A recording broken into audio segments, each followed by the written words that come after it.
más grande, más pequeña, más concurrida, menos concurrida?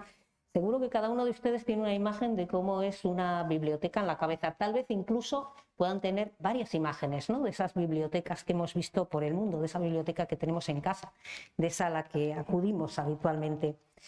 No sé si tal vez han pensado ustedes que hay también bibliotecas invisibles. Si no lo han pensado, hoy lo van a pensar. Y si no saben lo que es, hoy vamos a conocer qué decimos, de qué hablamos cuando hablamos de una biblioteca invisible. Vamos a saber lo que son y para ello hoy está con nosotros Manuel Septién. Manuel es licenciado en Filología Francesa por la Universidad de Valladolid, licenciado en Filología Inglesa por la Universidad del País Vasco, ha ejercido la docencia y ha ocupado diferentes cargos en distintos institutos de enseñanza media en Álava y en Guipúzcoa, y es autor de diferentes artículos, cuentos y libros como El aula sin fronteras, Nubes de tiza, El día que murió Pablo Neruda o Las dos vidas de Martín Munive. Manuel Septién es además miembro de la Asociación de Creadores Literarios de Álava, CRELIA, una asociación a la que, como Manuel sabe, yo tengo muchísimo cariño. Hoy viene aquí como asociado de CRELIA, como Manuel Septién, para hablarnos de esto que no sabemos muy bien qué son las bibliotecas invisibles. Yo le voy a dar paso a Manuel, me ha pedido que le acompañe, me ha dicho por si tengo algún problema y me quedo trabado, aunque esto yo lo traigo enseñado. Cuando ha dicho que ha perdido los papeles me ha asustado, porque digo, esto no lo voy a poder hacer entero. Bueno, en todo caso, le voy a dar a él la palabra y luego, como siempre, ya saben ustedes que tendremos un turno de preguntas para preguntar un poquito más o insistir en algunos temas que no nos hayan quedado excesivamente claros. Manuel, cuando quieras. Bueno, ¿no se oye bien? Perfectamente. Sí. Bueno, buenas tardes y gracias a Enrique, a los encargados de la biblioteca, a los amigos que habéis venido y conocidos y los miembros del aula de mayores de 55 años y a Raquel por acompañarme en esta presentación. Estuvimos hace un mes aquí presentando una novela de Concha y ya esto me resulta bastante familiar. Decir que esta charla estaba preparada para la semana del libro y por distintas razones se tuvo que cambiar al día de hoy. Y bueno, pues encantado también de que sea hoy. Lo que pasa es que hay bastantes eventos, no es que hagan contraprogramación los amigos de CRELIA, pero resulta que hoy había también un recital que estaba programado antes en la universidad y luego hay más eventos que no tienen nada que ver, pero bueno, ya que estamos aquí vamos a hablar y a explicar lo que me ha preguntado alguno por ahí, qué es esto tan extraño de las bibliotecas invisibles. Bueno, yo precisamente hoy tengo que comentaros que lo he mandado con este título a un proyecto de ensayos de la Dirección General del Libro, en el cual cuento un poco cuál es mi proyecto. El proyecto, lo que vamos a hablar hoy, lo que os voy a contar un poco por encima, es el proyecto de un ensayo que trata un poco sobre, más que las bibliotecas invisibles, podría tener un subtítulo que fuera contra la lectura o las trabas que se han puesto a la lectura en distintos periodos de la historia y sobre todo en lo que me voy a enfocar yo más es en el siglo XVIII. Esto viene un poco a cuento de, vamos, tengo que decir un poco cómo empezó esto, ¿no? ¿Qué origen tiene esto de las bibliotecas invisibles? Porque me parece que el título, al fin y al cabo, es un envoltorio para recoger todo el anecdotario que hay alrededor de la persecución que ha habido de los libros. Los libros no como objeto físico, que también, sino como objeto de lectura. El objeto de lectura, lo que representa el libro no en sí como objeto, sino lo que contiene, el contenedor de ideas que siempre han sido pues amenazadoras para el poder.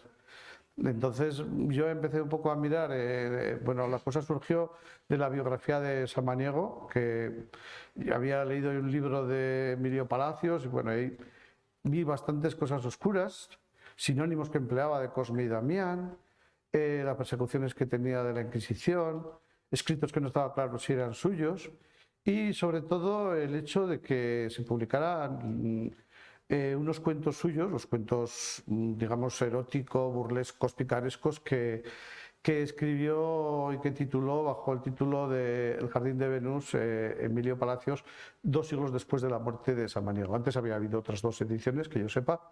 Pero el hecho de que estos libros existieran, este libro, me planteaba varias preguntas, porque leyendo la biografía de Emilio Palacios, no sé si el propio Fernández Navarrete, uno de esos biógrafos, comentaba que en el momento de su muerte Samaniego había pedido que quemaran todas sus obras que tuvieran un tufillo anticlerical, un poco que no fueran demasiado cristianas, que fueran picarescas y tal, refiriéndose sobre todo a los cuentos estos eróticos burlescos, por decirlo de alguna manera.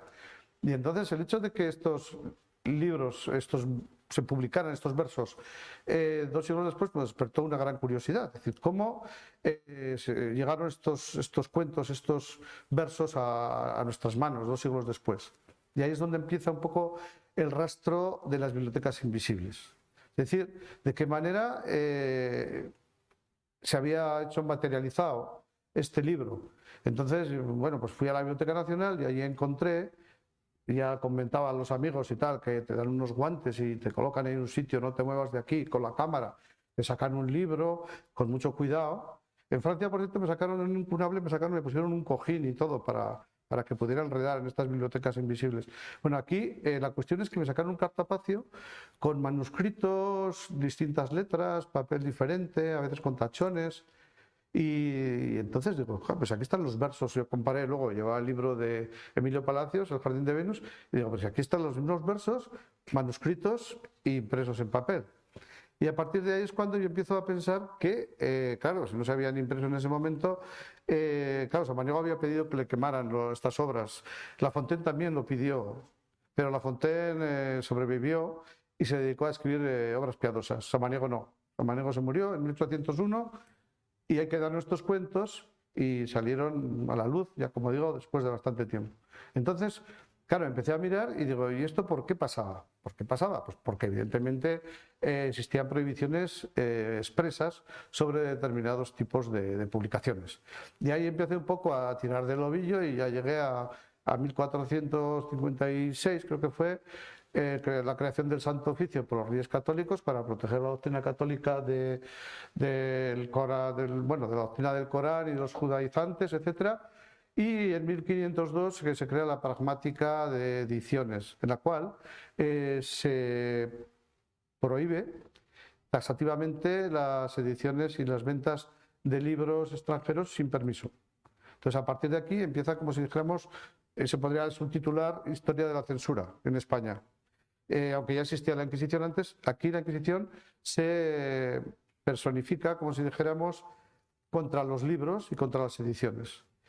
Las ediciones de libros, en principio, claro, ¿por qué ocurría esto? También, otra pregunta que nos podemos hacer. Se había creado la Biblia, la imprenta en 1450 y tantos, no sé, 54. Se había creado la imprenta y a partir de ese momento se podían hacer libros. Hasta ahora los libros circulaban en base a manuscritos. A partir de aquí los libros se pueden imprimir y todo el mundo puede leer Biblias, que era lo primero que se va a imprimir.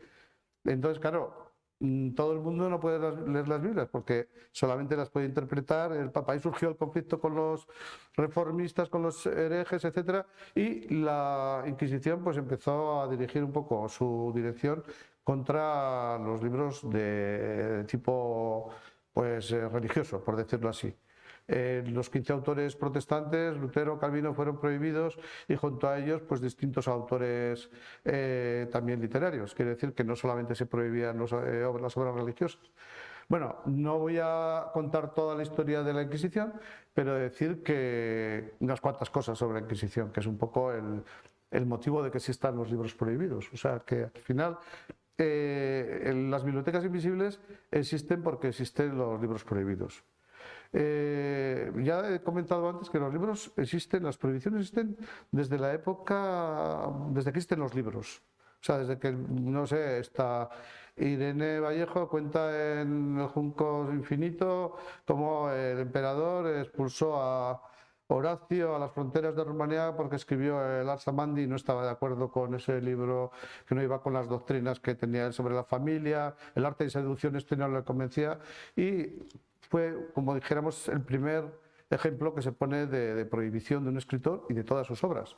Estuvo exiliado y yo no sé si al final volvió a Roma y murió en Roma, ahora no lo recuerdo bien, pero de todas maneras en el pasado ocurrió esto. Y si miramos el futuro, tenemos Fahrenheit 451 de Ray Bradbury, que Truffaut llevó al cine, en el cual los personajes aprendían de memoria distintas novelas. Cada personaje se aprendía una novela y uno decía, pues yo soy el Quijote, pues yo soy Madame Bovary y tal y cual. Y se contaban extractos de libros porque estaba prohibido el papel y los libros. De hecho, 451, como bien sabéis, es la temperatura a la que arde el papel. Entonces, claro, vemos que leí luego, siguiendo ya un poco este trazo, ahí encontré un libro que era, no sé si se titulaba Historia General de la destrucción de los libros y de las bibliotecas, en el cual hay como 400 páginas y de la Inquisición solamente hay 8 páginas. Quiere decir que la historia de la destrucción de los libros y de las bibliotecas han existido en todos los países y en todas las épocas, y todavía existen, como sabemos. Entonces, pues tenemos también lo de esto de la quema de libros de los alemanes pues va a hacer 90 años dentro de 2 días, el 10 de agosto de 1933, se hicieron hogueras con los libros de los autores judíos y no judíos, ahí con aquel revoltillo se quemaban todos los libros que no gustaban a la ideología nazi, y Heine dijo que cuando se queman libros luego se acaban quemando personas. Y así fue luego con el Holocausto, ¿no? Entonces, esto va un poco unido a la historia de la Inquisición, porque, claro, en la Inquisición también se produjeron pues, quema de personas por cuestiones de ideas, Galileo Galilei y tal. En el caso de nuestra, digamos, de lo que nosotros seguimos, las pesquisas que seguimos, no vamos a hablar de este tema, sino más bien de los libros que se prohibieron. Entonces, vamos a ver que hay un recorrido de 3 siglos en el cual van a aparecer alrededor de 10.000 entradas en los libros de la Inquisición. No son de autores, todos son parte de autores y obras prohibidas en parte o ad totum. Entonces, para que nos hagamos idea de la dimensión que tiene digamos, este sistema de prohibición que ha habido a lo largo de los tiempos, con lo cual nos podemos plantear de qué manera habría sido digamos, la ideología, la educación, el estado del desarrollo intelectual en este país si estas prohibiciones no hubieran existido. Luego ya hablaremos en concreto del siglo XVIII para ver de qué manera se actuó sobre esto, sobre los libros y también cómo se burlaban estas prohibiciones, porque de hecho si existen bibliotecas invisibles es porque contra estas prohibiciones existían también sistemas para burlarlos. De la Inquisición, para resumir un poco, decir que tenían 2 sistemas de imposición de sus prohibiciones. Unos eran el sistema físico y otros eran los sistemas, digamos, espirituales. El sistema físico era, pues, mandar visitadores a las bibliotecas que tendrían que tener en su momento los edictos, los libros, autorem prohibitorum, o bueno, ya me corregirá que alguno de latín, que el índice de los libros prohibidos, y los edictos. Entonces, sacaron 9 índices y una serie de edictos en los cuales se establecían autores que estaban prohibidos y las penas que llevaba unido su lectura o su posesión, que era mucho más grave la posesión que la lectura. La lectura podía ser un poco que alguien no sabe de qué es y lo lee y ya está, no es tan grave. Pero el problema era los que lo leían y lo difundían y sobre todo los que retenían libros. Ahí estaba, digamos, la causa más grave relacionada con el libro. Entonces esa era una manera, los edictos también eran una serie de orientaciones, como si dijéramos, pedagógicas o de censura, en las cuales se imponían pues, una serie de criterios digamos, de santidad o de buena cristiandad y lo que estaba verdaderamente prohibido, y sobre eso pues establecían o bien autores de primer orden, prohibidos absolutamente, y otros de segunda clase, como si dijéramos, y también prohibiciones que eran ad totum o solamente en parte, que era un poco lo que surgió a partir del siglo XVI, que eran las expurgaciones.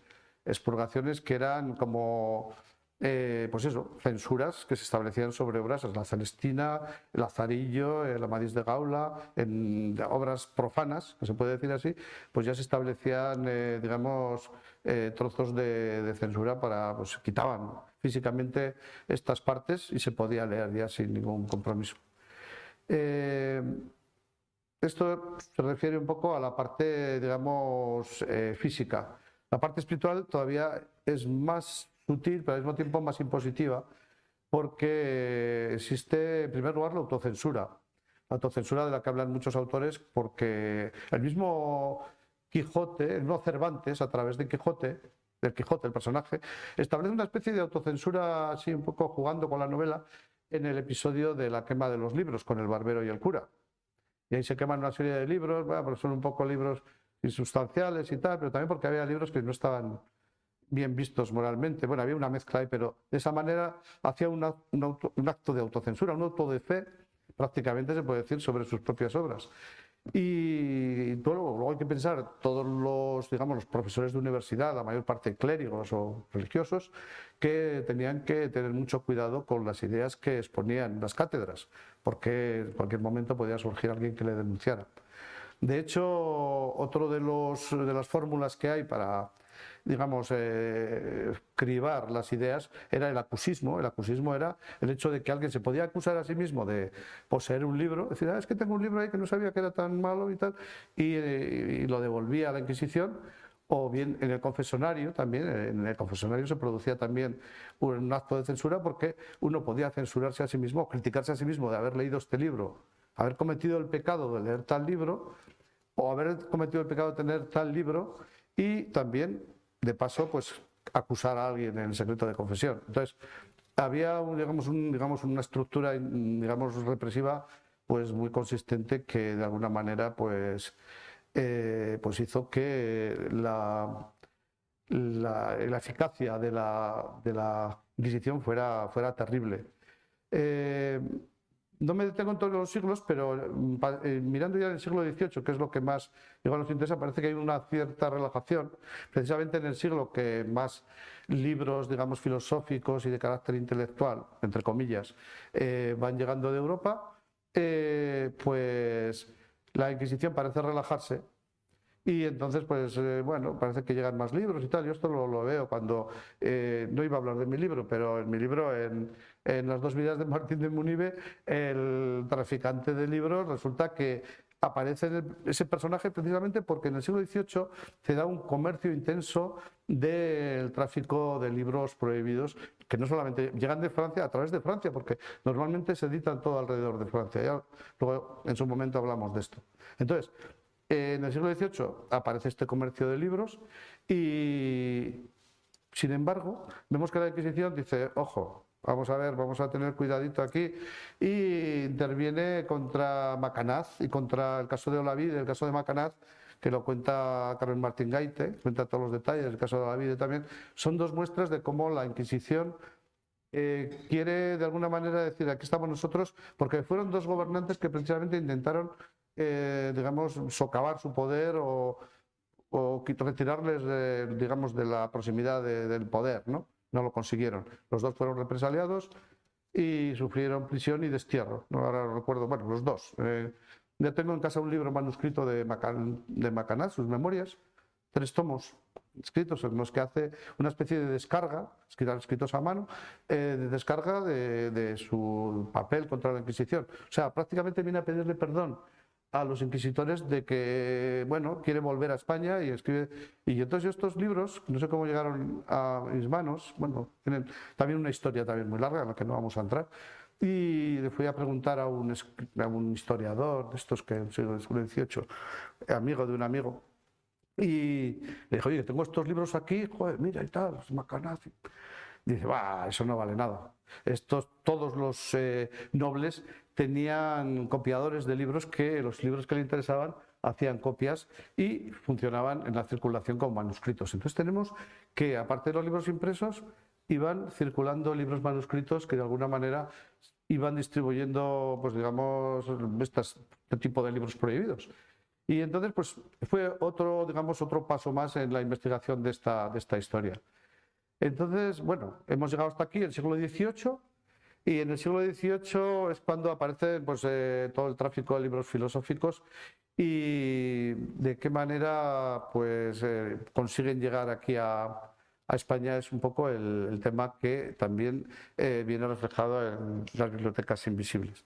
Porque ahora nos podemos preguntar, después de todas estas prohibiciones, ¿consiguieron su objetivo? ¿Entraron los libros en España? ¿No entraron? pues entraron estas ideas. Evidentemente entraron de algunas maneras entraron, es lo que vamos a ver. Entraron, tal como cuenta el que ha tratado toda la historia de la Inquisición, un autor a la vez, es Martínez, no tengo aquí el nombre, cuenta cómo la Inquisición no consiguió su objetivo porque la Constitución de 1812, de alguna manera, refleja todas las ideas filosóficas de Montesquieu, de Rousseau y todas las cuestiones que había sobre, digamos, sobre el planteamiento de la Constitución primera de Estados Unidos, que planteaba la idea de la felicidad como, digamos, un objetivo. Y en 1812 vemos que esta Constitución de Cádiz tiene pues todas las premisas de los planteamientos de los filósofos del siglo XVIII. Entonces, habían llegado estas ideas, habían venido aquí a España y la cuestión es decir cómo habían pasado, cómo se había conseguido burlar este tipo digamos, de fronteras. Entonces entraríamos ahora en otro capítulo, que voy a mirar un momentito aquí el guión, que trataría sobre la entrada de libros en España. Decir que se consiguió porque es muy difícil poner una aduana intelectual en un país como España, con unas costas tan grandes, con tantos puertos, y tantos puertos que se llamaban puertos secos y puertos húmedos.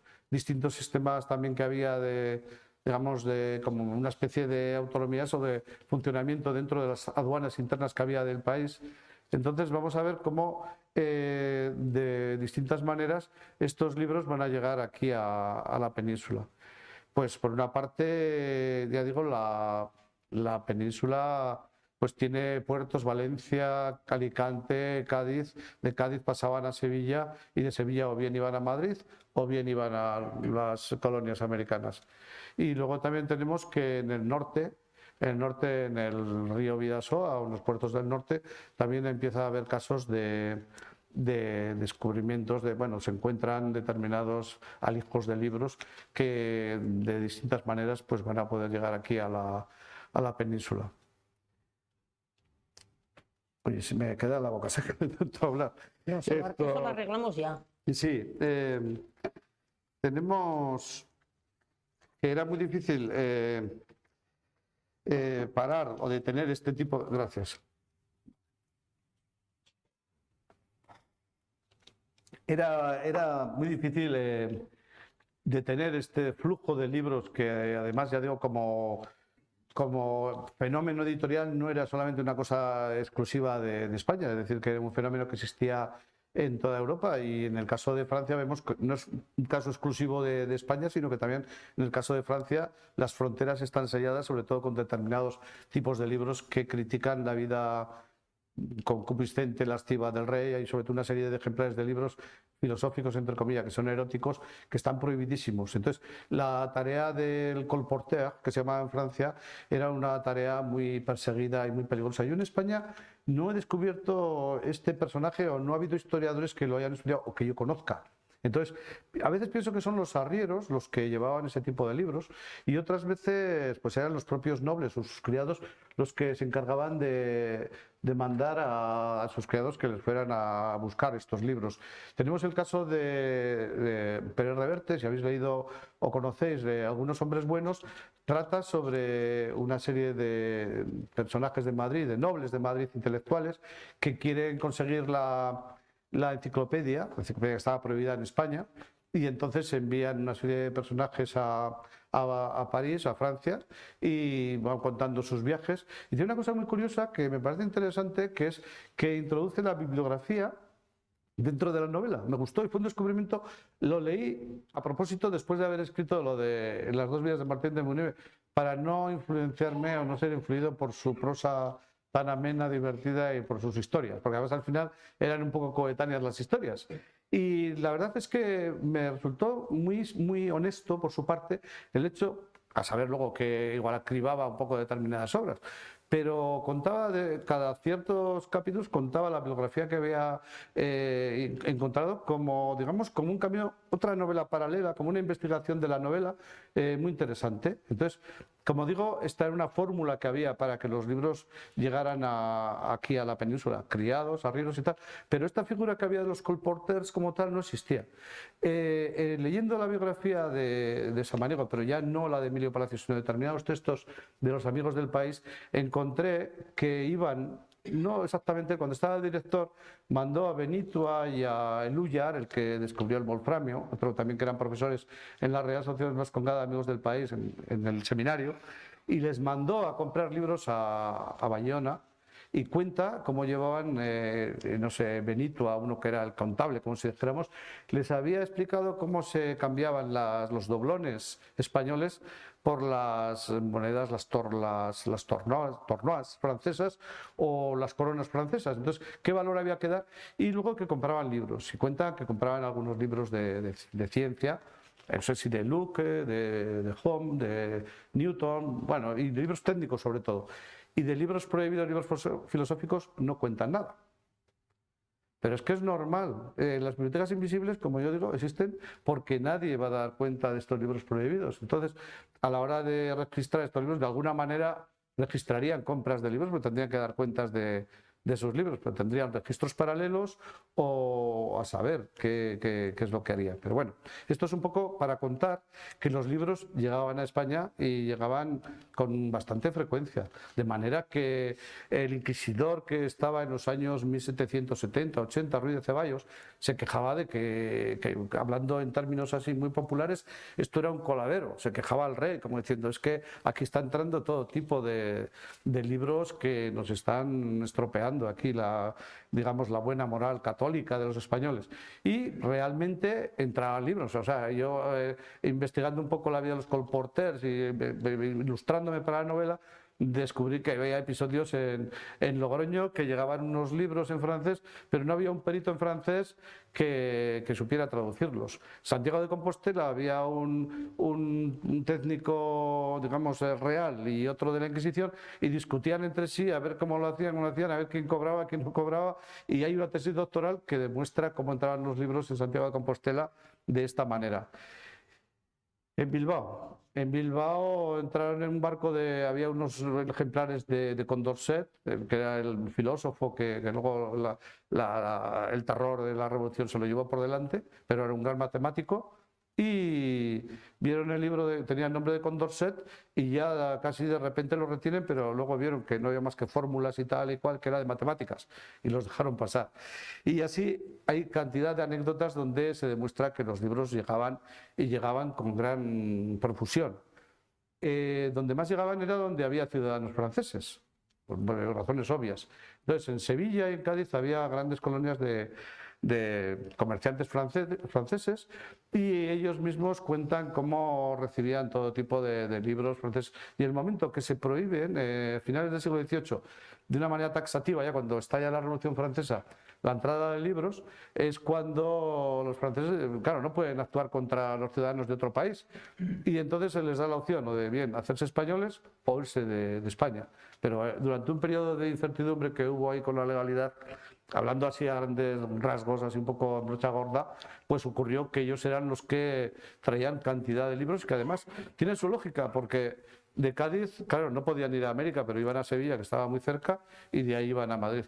Entonces hay cuenta como un comerciante gaditano que era de, pues, relojero, se queja a las autoridades de que no le dejan que lleguen los libros de Voltaire y de Rousseau y no sé qué, como si necesitara eso para hacer relojes. O sea, que se supone que tenía como una especie de comercio paralelo para, pues digamos, enriquecerse a cuenta de estos libros.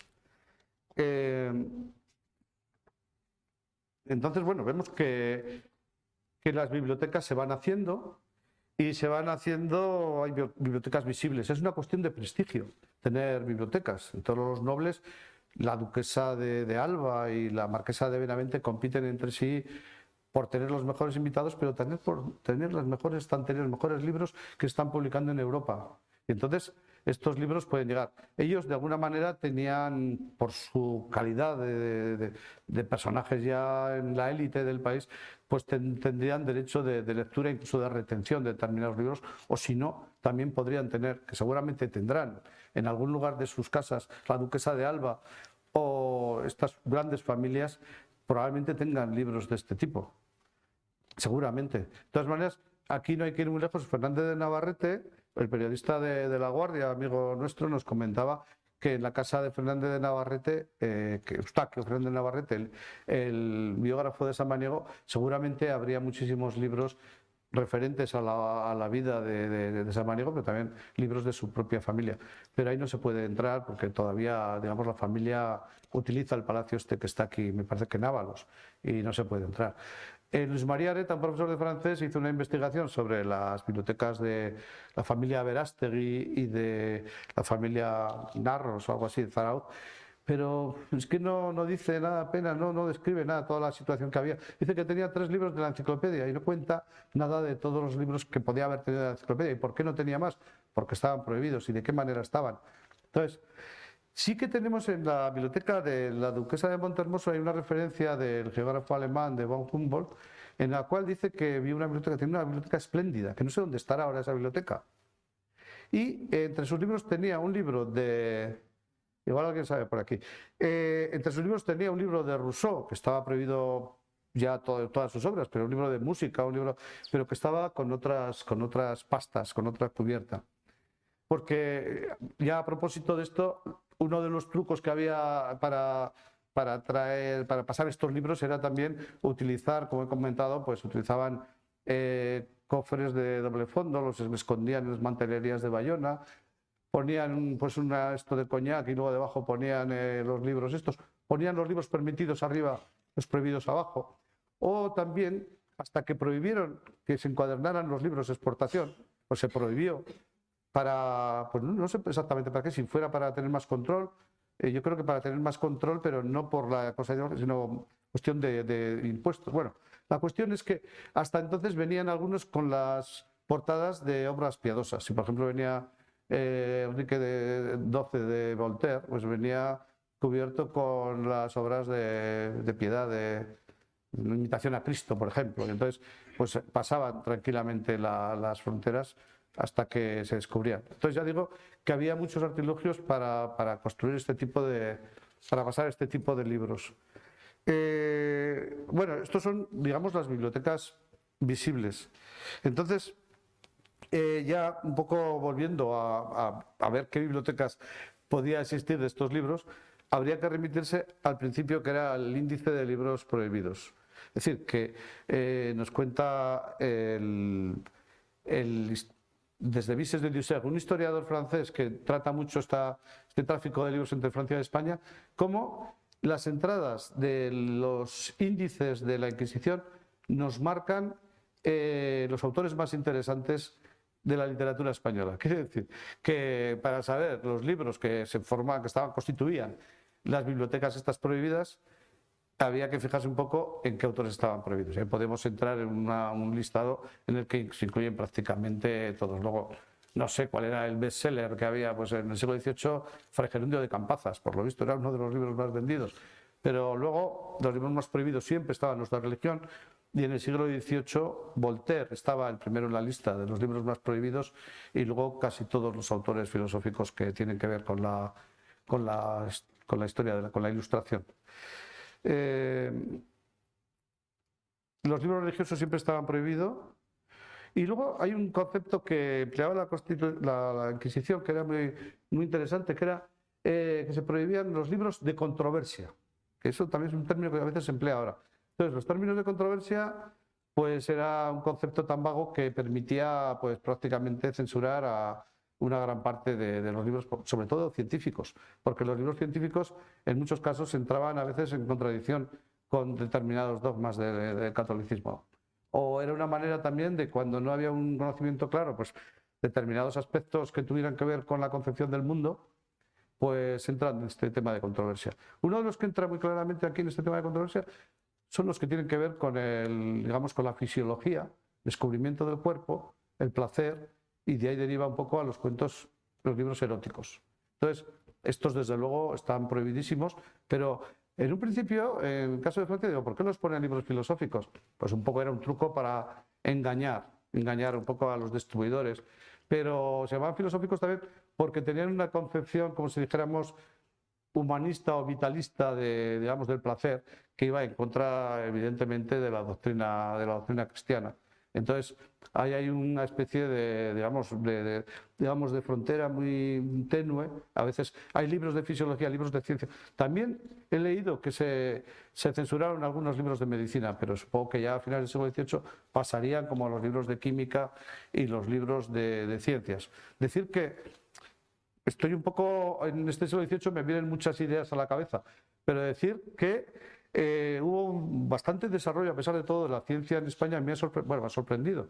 Es decir, que había en Canarias el profesor Clavijo, que hizo una especie de poemario sobre el gas, como descubrimiento del gas, el anhídrido carbónico, y lo cantaba y lo contaba en forma de poemas. Increíble.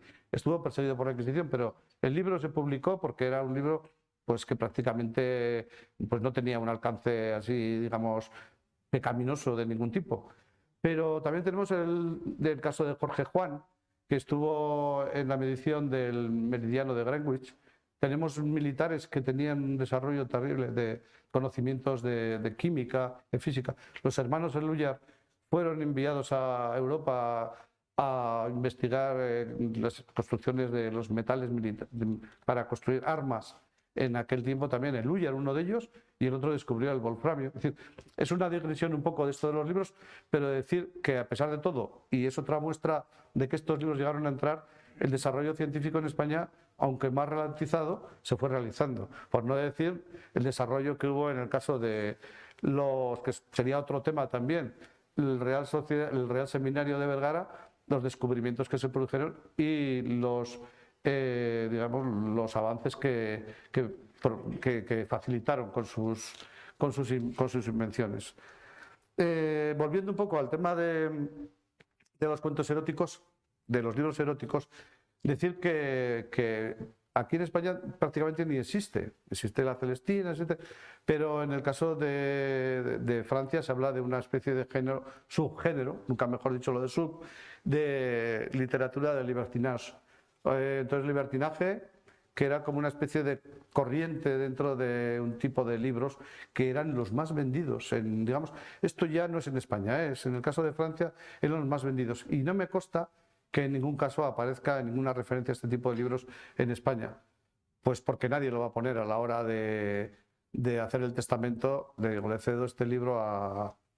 Es decir, que en el caso, por ejemplo, de la biblioteca de Samaniego, aparece que su padre le cede 260 y tantos libros y cuando él se muere tiene 600 y pico. Entonces han guardado de una manera, engrosado la librería, la biblioteca, y de estos libros no se menciona, no aparece todo el listado de libros. Emilio Palacios dice que debía tener una pequeña biblioteca de libros de este tipo para inspirarse para hacer las fábulas. Las fábulas no las morales, sino los cuentos estos, pero las fábulas de La Fontaine, que estaban prohibidas, o determinadas historias de Camerón o Fedro, o todo este tipo de libros, probablemente los tendría, pero seguramente los tendría, pues como digo, aparte. En estos conceptos es lo que me estoy refiriendo a estas bibliotecas invisibles, o sea, son unas bibliotecas que nos podemos imaginar que existían y que de hecho en bastantes casos se demuestra que existieron.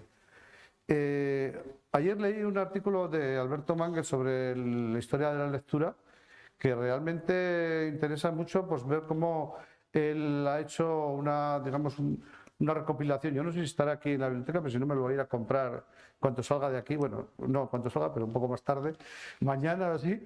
Y Alberto Mangel, Historia de la lectura, donde habla de otro libro que cuenta todas las bibliotecas imaginarias que aparecen en autores que describen bibliotecas. Por ejemplo, el Nautilus de Julio Verne.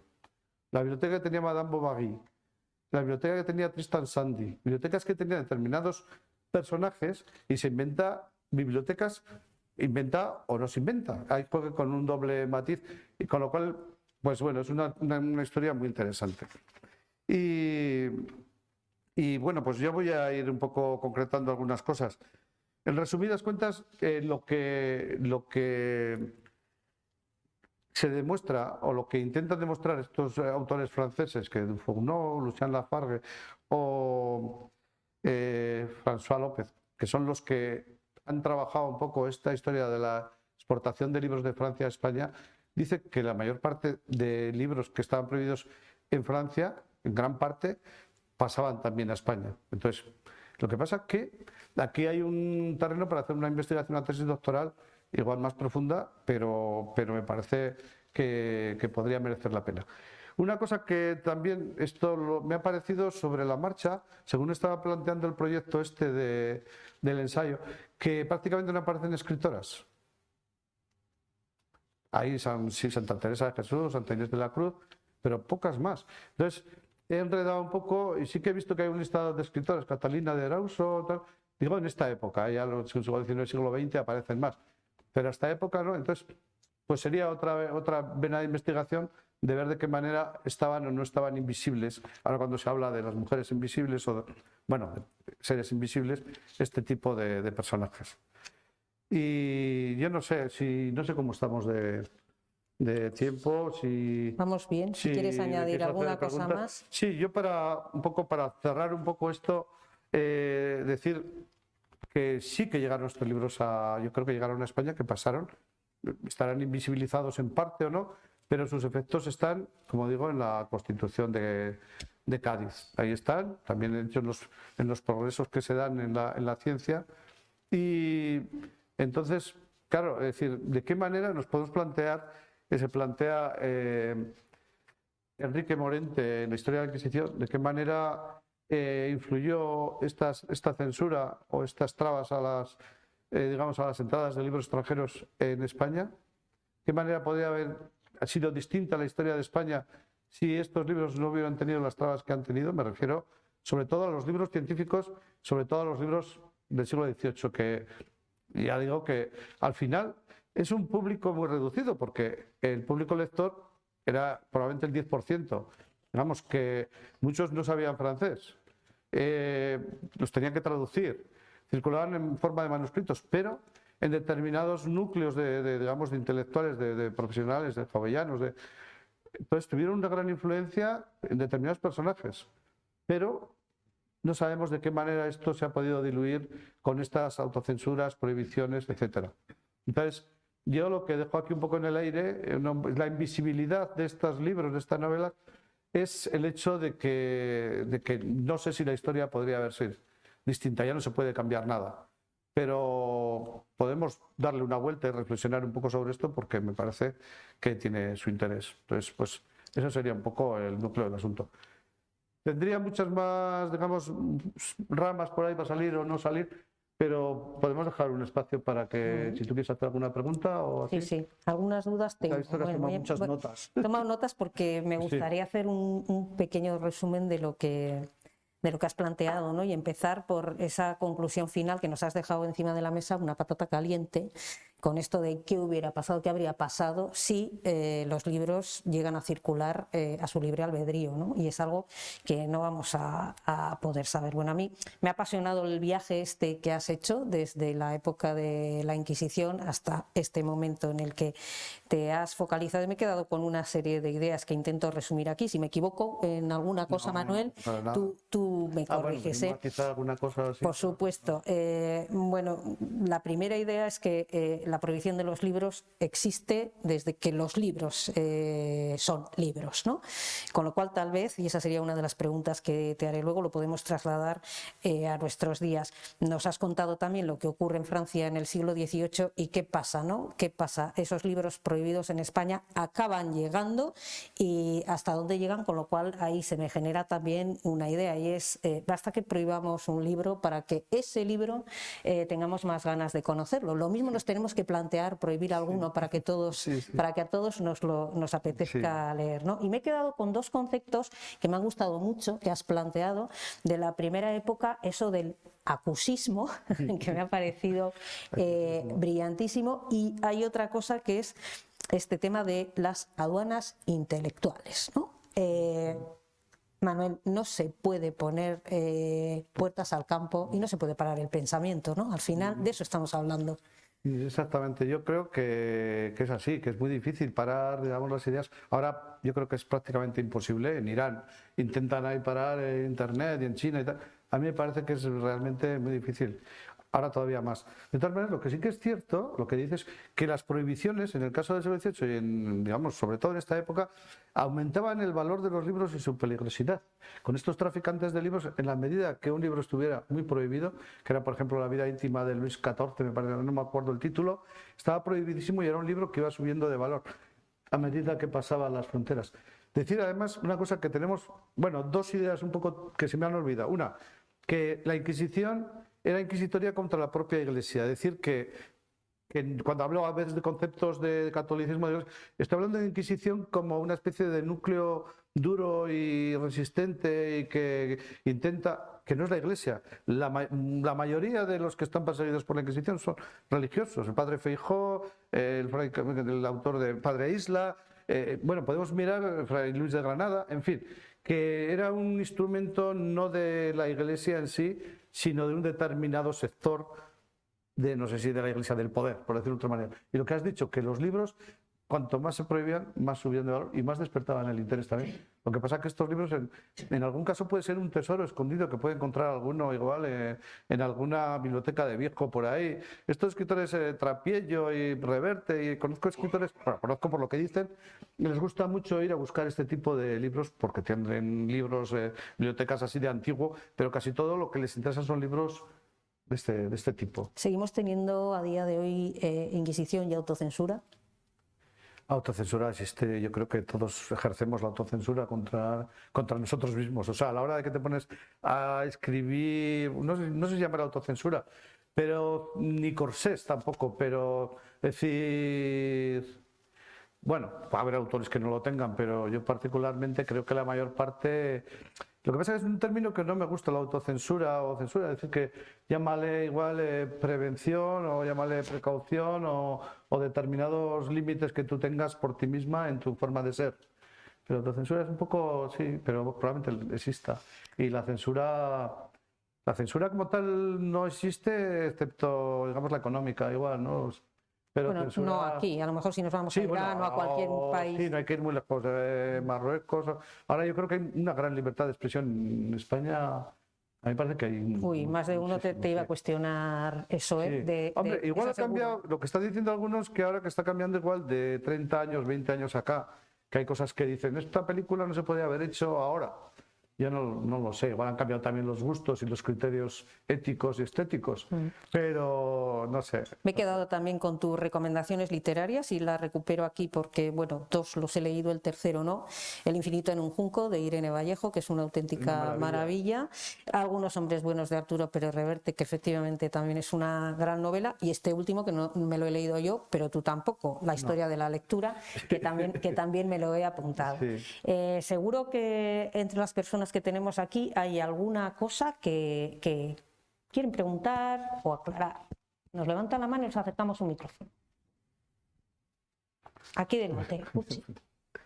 Durante el franquismo habría muchas bibliotecas invisibles y ahora mismo igual muchos de los que estamos presentes tenemos por ahí algo escondido. Sí, sí. Por ejemplo, los versos satánicos, que para alguna cultura, madre mía. Sí, sí.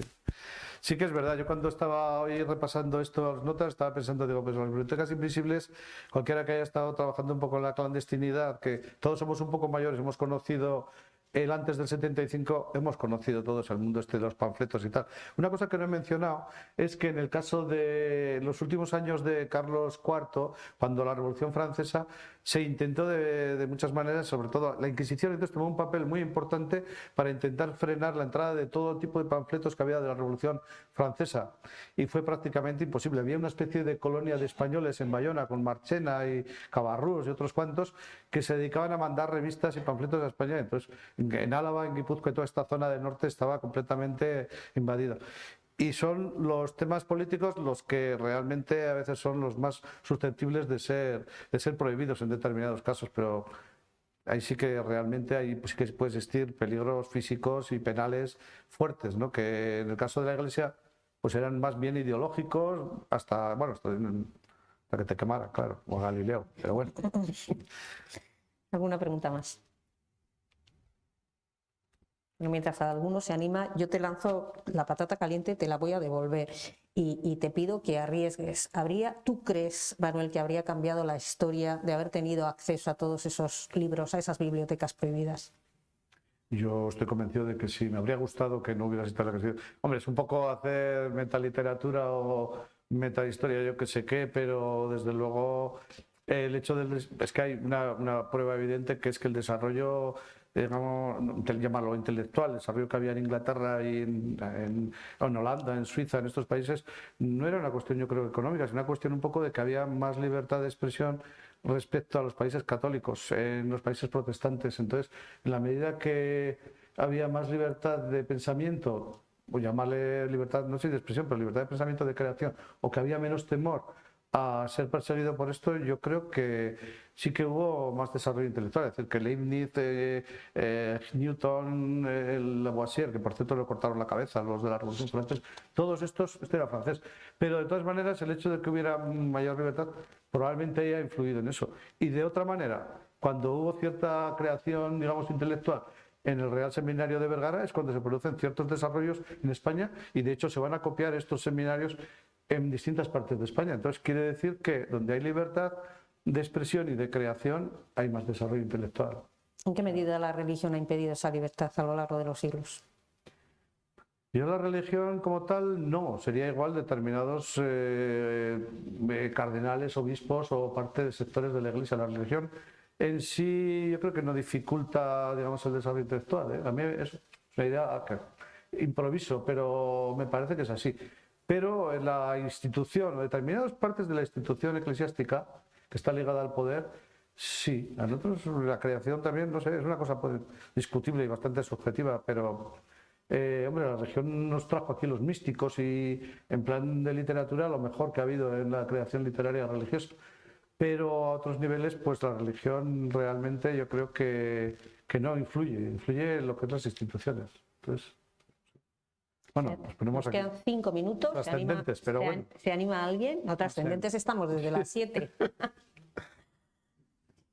¿Alguna cuestión? ¿No? Sí.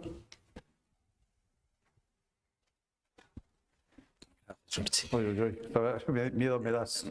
No, felicitarte por la conferencia. Decirte que has sido muy valiente, porque claro, te metes en un campo que realmente es muy complejo para la investigación, las bibliotecas invisibles, ¿no? Has citado a Alberto Manguel, que claro, la historia de la lectura, claro que está en esta biblioteca.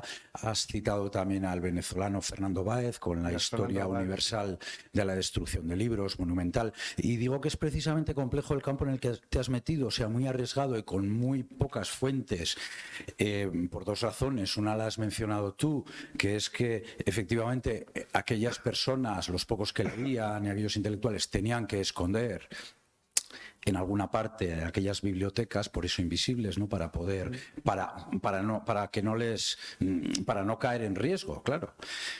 Y luego muchos nobles y muchas bibliotecas aristócratas pues se han ido desgajando a la medida que las familias han ido perdiendo poder. Y mencionabas, ¿no?, la marquesa de Montehermoso, ¿dónde está la biblioteca?, ¿no? Pues seguramente vendida de saldo por ahí, ¿no?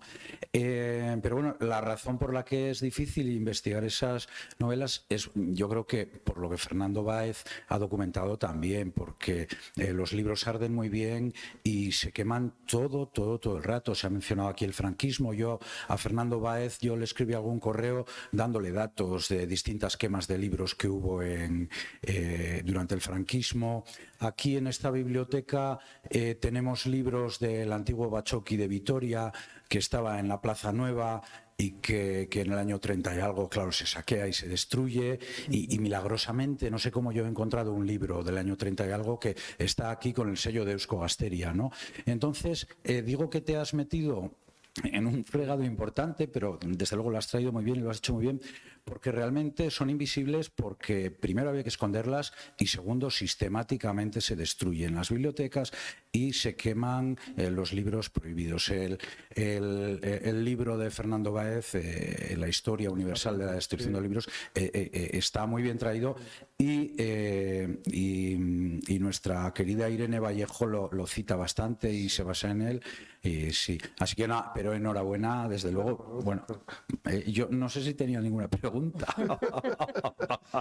No, bueno, pues, a felicitarte sin más. Pues nada, agradecerte lo que dices. De todas maneras, tú que también se ha apasionado con el tema de los libros, lo que sí que muchos de los que estén aquí pueden igual encontrar una cierta pasión o una cierta ocasión igual de encontrar o descubrir libros, pueden ser de los abuelos, en algún sitio oculto de la casa o de algunas personas conocidas que de alguna manera tengan interés, pues porque tienen cierta antigüedad y porque tienen valor. Yo es que lo que pienso es que la verdad que tienen un valor, es material, pero lo que reflejan los libros realmente pues hay que ponerlo en valor también. El hecho de que no existan estos libros, que sean invisibles, no quiere decir que no existan, sino que no están visibles, pueden estar por ahí. No, Sí.